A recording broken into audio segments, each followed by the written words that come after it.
हाँ स्टूडेंट, मैं डॉक्टर राजेश कुमार चौहान, रक्षक राज चिकित्सालय एंड मेडिकल ट्रेनिंग सेंटर में आप सभी का बहुत बहुत हार्दिक स्वागत करता हूं। तो आज हम आप सभी के लिए लेकर के आए हैं, सब्जेक्ट है जनरल ड्यूटी असिस्टेंट। सिलेबस 9 है कंसेंट डॉक्यूमेंटेशन एंड रिकॉर्ड्स, सहमति दस्तावेजीकरण और अभिलेख। पार्ट 9.1 है कंसेंट एंड रिपोर्टिंग, सहमति और रिपोर्टिंग।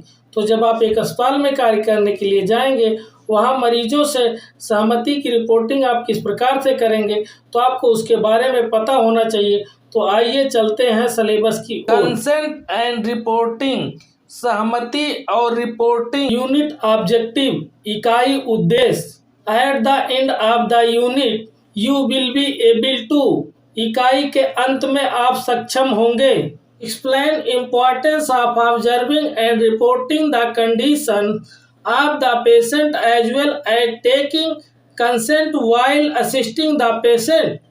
रोगी की सहायता करते समय सहमति लेने के साथ साथ रोगी की स्थिति को देखने और रिपोर्ट करने के महत्व को समझाएं। Explain the importance of verbal information to the doctor in charge। प्रभारी चिकित्सक को मौखिक जानकारी का महत्व समझाएं।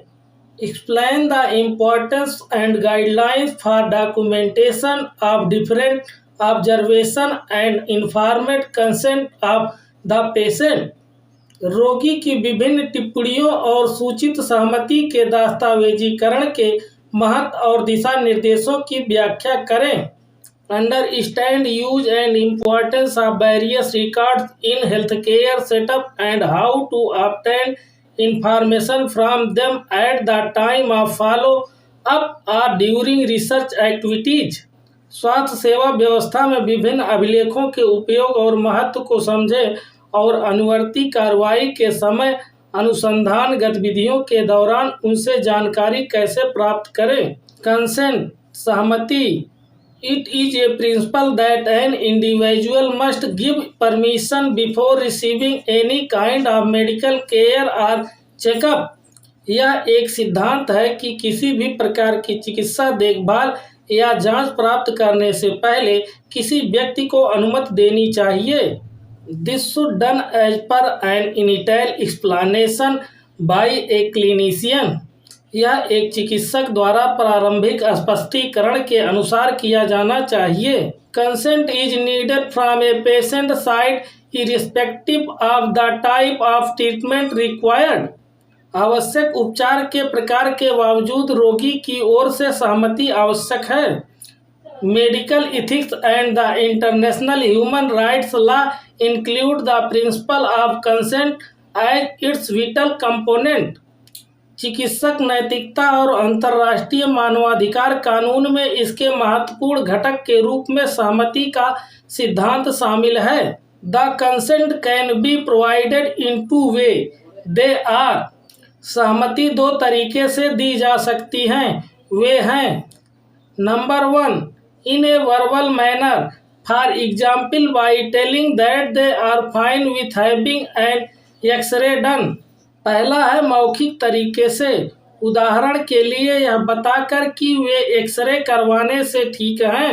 Number 2, in a written form, for example by filling and signing a consent form for a surgical procedure. दूसरा है लिखित रूप में, उदाहरण के लिए सर्जिकल प्रक्रिया के लिए सहमति फॉर्म भरकर और उस पर हस्ताक्षर करके। A consent can be considered to be credible if it is voluntary and informed, and the person who is consenting should have decision making capacity। एक सहमति को विश्वसनीय माना जा सकता है यदि यह स्वैच्छिक रूप और सूचित है और सहमति देने वाले व्यक्ति के पास निर्णय लेने की क्षमता होनी चाहिए।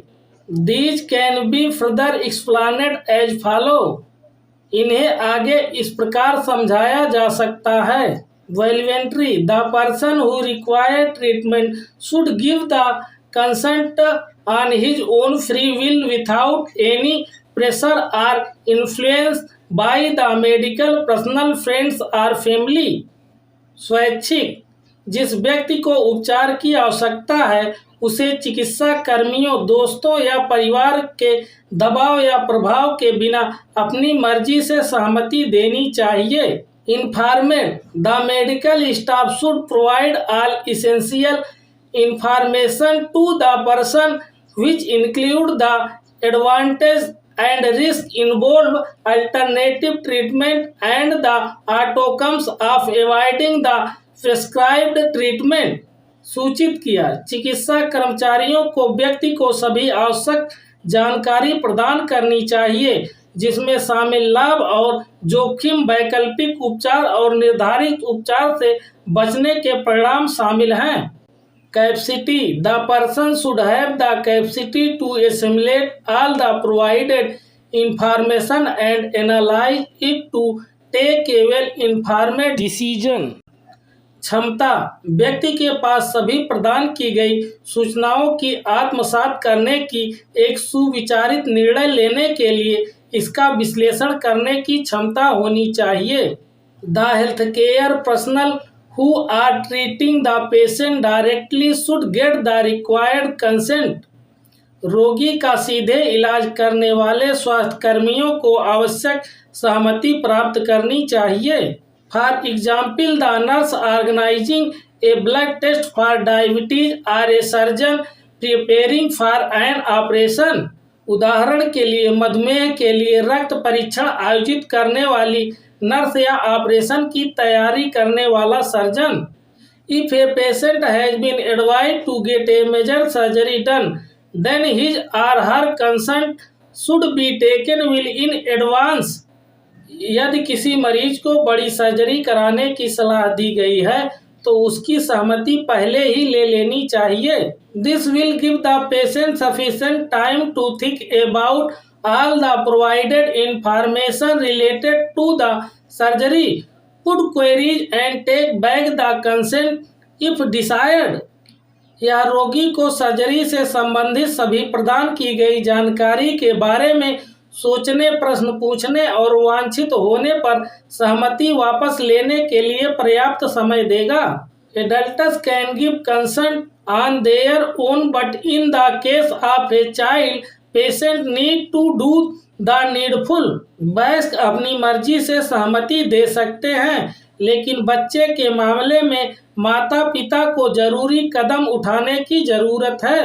When consent is not necessary, जब सहमति आवश्यक ना हो। There are a few exceptions when treatment can be carried out without consent.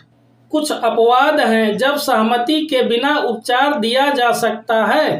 For example it consent can B avoided if, उदाहरण के लिए सहमति से बचाया जा सकता है यदि treatment is needed in an emergency and the person is unable to give consent because they lack the capacity to do so.